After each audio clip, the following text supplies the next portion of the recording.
I think sometimes I struggle with taking like direct compliments on the craft of things because it's not really that thought out. You just have to learn to like trust your instinct, because sometimes just your instinct is kind of what your art is, you know, it's not this really calculated process.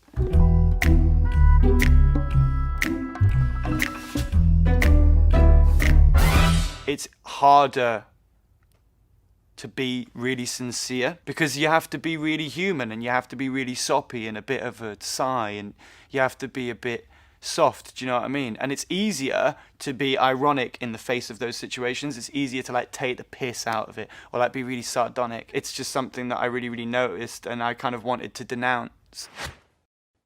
And irony is okay, I suppose. Culture is to blame. Irony is okay.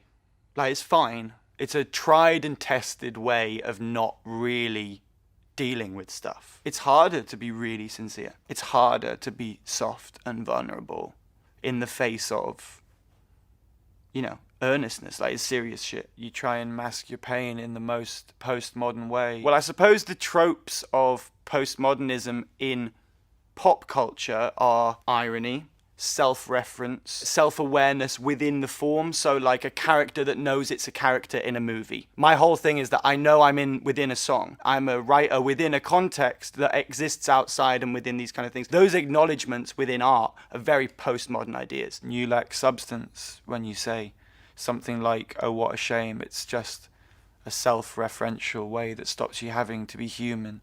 I'm assuming you'll balloon when you remove the dirty spoon and start consuming like a human. That's what I am assuming.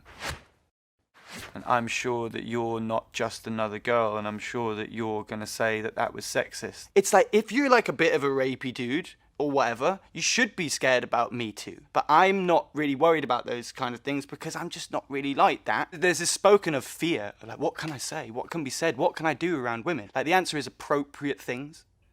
Like, you know, like objectively appropriate things. And I feel like you're running out of all the things I liked you for. Why can't we be friends when we are lovers? Because it always ends with us hating each other. Instead of calling me out, you should be pulling me in.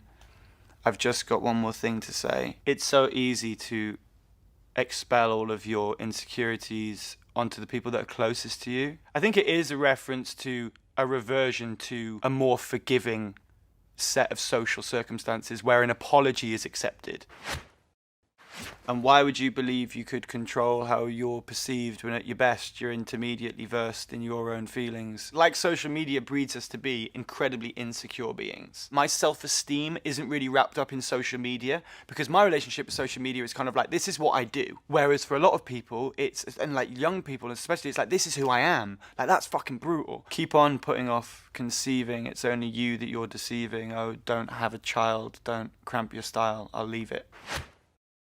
I'm just pissed off because you pied me off after your show when you let go of my hand. If you're from England, you'll know what pied off means, especially because it's been popularised by the show Love Island. To be pied off is to be mugged off. Oh, you don't know what that means? If some like girl is just like, I don't know, you go in for the kiss or whatever, like, nah, that's in that culture is getting pied off in front of some sket who wanted bit on your... No, I'm just messing. I mean, I'm not judging anybody for like being smart, and I'm not expecting everybody to just come out and like spill their heart in a borderline inappropriate way. Like, I'm learning about how to like better myself. So I couldn't have such an astute observation about myself and then not put it in a record because I think that's just how I operate.